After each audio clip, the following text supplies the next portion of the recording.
Subscribe करें हमारे YouTube channel साधना gold को और पाएं वीडियो सबसे पहले।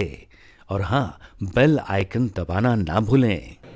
सजनों, दास दासियों की कोई कमी नहीं है मां यशोदा के यहां, ध्यान दीजिएगा। आज हम अपने आप को बहुत बड़ा पैसे वाला मानते हैं, धनवान मानते हैं, हाँ?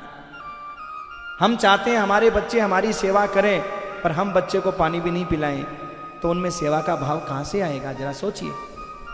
मां यशोदा इतने दासी हैं, नौकर चाकर हैं, पर उनसे और काम करवा रही हैं, लेकिन अपने लाला को खिलाने पिलाने का काम तो मां यशोदा स्वयं कर रही है। अरे भैया, हम लाला पैदा ही इसीलिए करते हैं कि अपनी ममता उस पर लुटा सकें, न्यौछावर कर सकें अपनी ममता।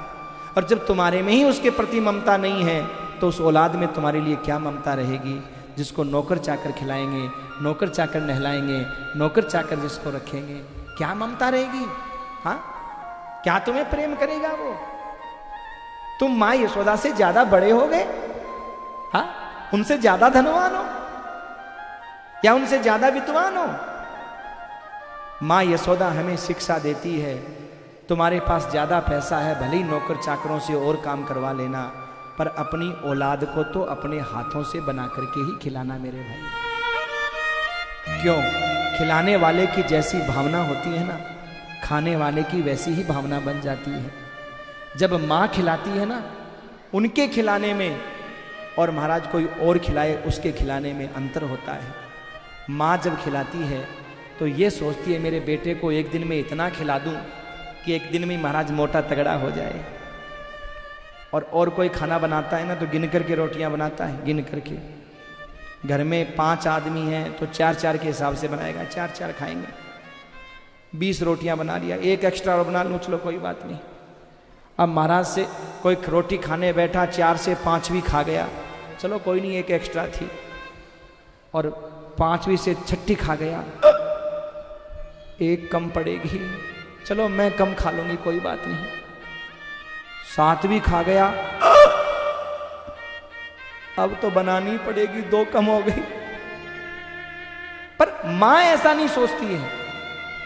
मां सोचती है मेरा बेटा खाए तो सही, मैं 4 बार बना लूंगी इसके लिए, खाए तो सही। उसका नाम है मां।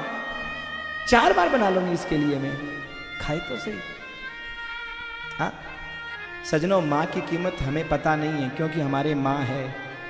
मां की कीमत तो उनको पता होती है जिनके मां नहीं होती। वो जानते हैं कि मां की कीमत क्या होती है। जो चीज हमें उपलब्ध है ना, उसकी कीमत हमें पता नहीं होती। जो चीज हमें उपलब्ध नहीं होती तो पता चलता है महाराज कि वो चीज है क्या। जब माँ बाप दुनिया छोड़ करके चले जाते हैं ना, तब हमें उनकी कमी का एहसास होता है। पर फिर क्या, पछताने से क्या मतलब? जब समा बुझ गई तो महफिल में रंग आया, और जब जीवन निकल गया तो जीने का ढंग। कोई मतलब नहीं, कोई फायदा नहीं मेरे भाई।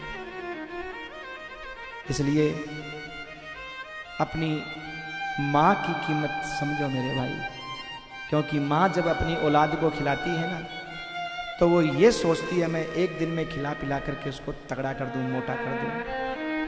माँ जैसा कोई खिला नहीं सकता। कहावत है, चलना रास्ते का चाहे देर क्यों ना हो, बैठना भाइयों में चाहे बैर क्यों ना हो, और खाना माँ के हाथ का चाहे जहर क्यों ना हो।